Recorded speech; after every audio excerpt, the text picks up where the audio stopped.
So आत्ताच गुढीपाडवा संपला आणि रिअल इस्टेटमधला सगळ्यात इम्पॉर्टंट सीझन असतो. सो आज आपण बोलणार आहे की गुढीपाडवा रिअल इस्टेटमध्ये कसा गेला, राईट. मी बियॉन्ड वॉलमधनं विक्रम कोटणेस आणि आम्ही मागच्या महिन्यात साधारण 500 युनिटच्या आसपास विकले. सो आम्हाला थोडा ट्रेंड गुढीपाडव्याचा चांगला माहिती आहे. तर हे स्पेशली डेव्हलपर्ससाठी पण आहे मेन, आणि जे बायर्स आहेत त्यांच्यासाठी पण इम्पॉर्टंट आहे की काय होतं आहे. जनरल आपण बोलणार आहे की काय ट्रेंड होता गुढीपाडव्याचा, because this month defines real estate stable आहे का नाही. तर गुढीपाडवा ॲक्च्युली सगळ्यांचा चांगला गेलेला आहे. तर आपण 3 सेगमेंटमध्ये डिवाईड करू.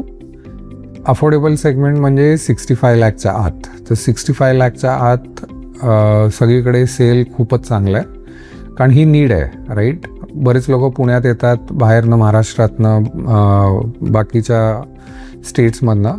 सो घर ही गरज असते, आणि लोकांचा जो 12-15 लाखवाले आधी जे 70-75-80पर्यंत जायचे, त्यांनी थोडं माघार घेऊन आता 65च्या आत थोडं लांब जाऊन सेटल होत आहेत. सो कुठले एरिया चांगले गेले, गौंजे, मामुर्डी, किवळे, हे मोशी, दुडलगाव, चारोली, हे area sold extremely well, right. And so did in the east.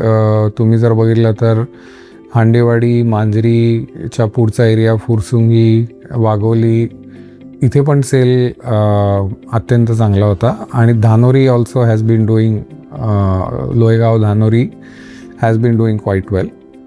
So that 65 lakh below bracket is doing extremely well. म्हणजे रेट साधारण 5,500च्या खाली, 5 आसपास. सेकंडली आपण बोलूया की लक्झरी मार्केट्स, राईट, जिथे रेट साधारण 9-10 हजारच्या वरती असतो. So those are also doing okay. ज्यांच्याकडे पैसे आहेत ते नीट प्लॅनिंग करून त्यांनी साठवून ठेवलेले आहेत. फार इन्व्हेंटरी येत नाही या मार्केट्समध्ये. कोथरूड इज अन एक्सेप्शन, जिथे फक्त रिडेव्हलपमेंटमुळे खूप इन्व्हेंटरी आली आहे. But if you see west Pune, Baner, Balewadi, Wakad, prime Datta Mandir road, Pimple Nilakh, Pimple Saudagar, फार इन्व्हेंटरी नाही आहे. आणि जे काय 2.5 कोटीच्या वरती माल होता, 2 कोटी 2.5 कोटीच्या वरती, तो मोठे अपार्टमेंट्स, प्रीमियम अपार्टमेंट्स चांगले विकले गेलेत. तर कुठला सेगमेंट थोडा सॉफ्ट गेला, जो 75 लाखापासनं 1.5-2 कोटीपर्यंत होता, राईट.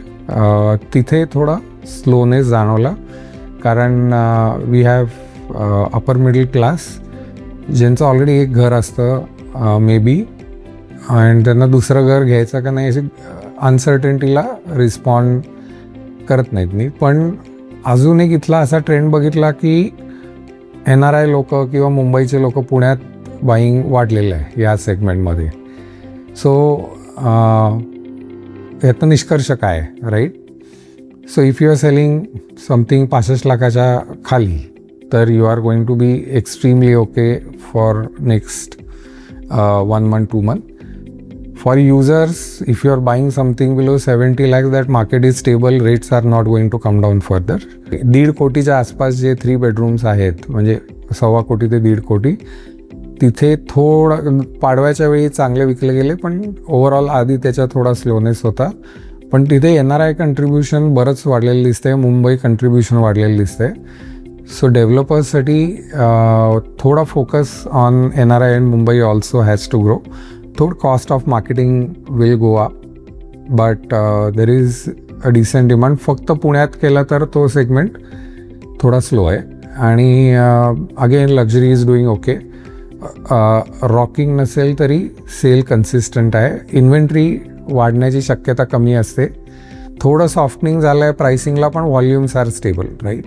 म्हणजे जे आधी 14,000ला अगदी प्राइसिंग पोचलेलं, that has come down to 12-13 in prime areas like Prabhat road, model colony and all these. Kothrud has come down to 10-11, but the volume is there, right. Baner is selling consistently, Balewadi is selling consistently. Rate साधारण 9 ते 10 हजारच्या मध्ये बालेवाडीचा आहे, बाणेरचा 11 ते 12, 14-15ला काही properties आहेत त्या slow आहेत, पण 11-12 रेट विथ 2-2.5 कोटी विकलं जाते, काही प्रॉब्लेम नाही आहे. So this is the trend on Padwa. So Akshaya Tritiya येतोय आता, another benchmark season. And after that पावसाळ्यात युजली सगळे बाहेर जातात किंवा सीझन स्लो होतो. So this is how you should strategize during the next 1 month. Thank you.